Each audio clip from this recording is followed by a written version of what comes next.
Bismillahirrahmanirrahim.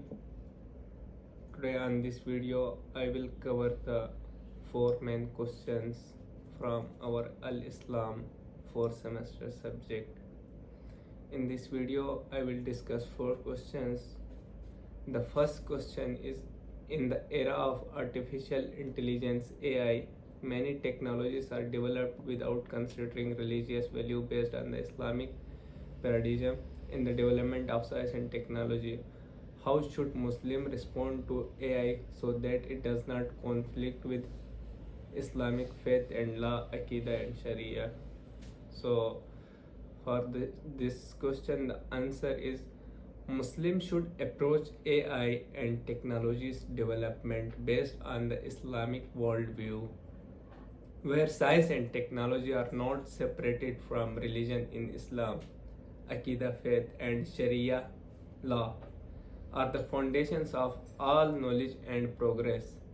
Therefore, AI should be used for beneficial purposes such as education, health, and security, developed ethically, respecting human dignity, privacy, and truth, and avoiding harmful uses like surveillance operation, deep fakes, or replacing immoral human judgment.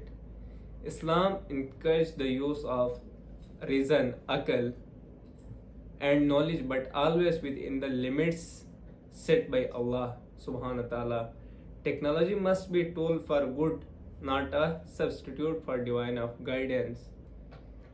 And the second question is, one of the rules in developing science and technology in Islam is that must not contradict the Quran and Hadith.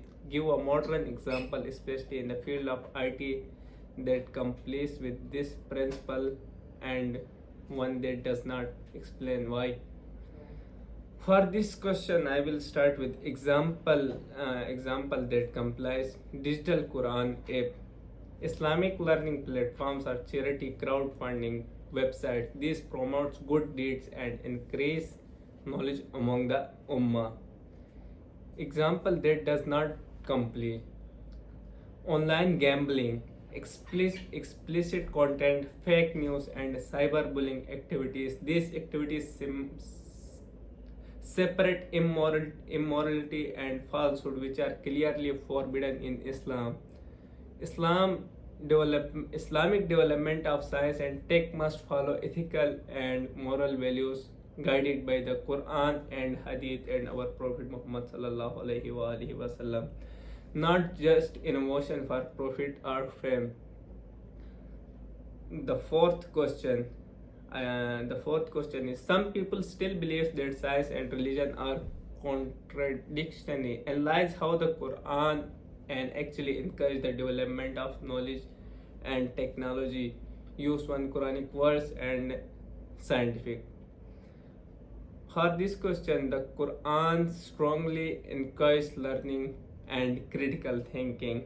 For example, in the Quran, Surah Az-Zamur 39:9 verse number, I will translate that into English, are those who know equal to those who do not know. This verse clearly shows that the knowledge is valued in Islam. Scientific example, if I talk about scientific example, in Surah An-Nur 24:43, the Quran describes the process of rain formation through clouds, which match modern meteorological discoveries. This proves that the Quran contains scientific science that encourages exploration and research. The third question is, I selected from the PDF question number 7, and that is, today many people pursue education for titles or high paying jobs. Explain the difference between seeking knowledge for worldly gains and seeking knowledge for Allah's sake. What are the effects on the individuals and society?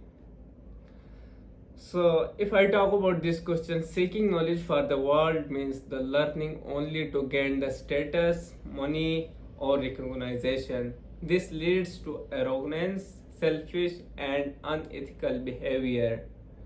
Seeking knowledge for the sake of Allah is done with the intention to serve humanity, gains blessing, and improve oneself morally and spiritually. It is considered as the act of worship. We just don't gain the knowledge for just money, status, and hiring. We read and use technology for the good one, for Allah's subhanahu. As Prophet Muhammad sallallahu alaihi wasallam said on one hadith, whoever travels a path in search of knowledge, Allah will make is easy for him a path to paradise. MashaAllah. Effects on the individual: they become sincere, humble, and committed to truth. On the society, it builds a knowledgeable, ethical, and responsible communicate. That's all. Thank you so much.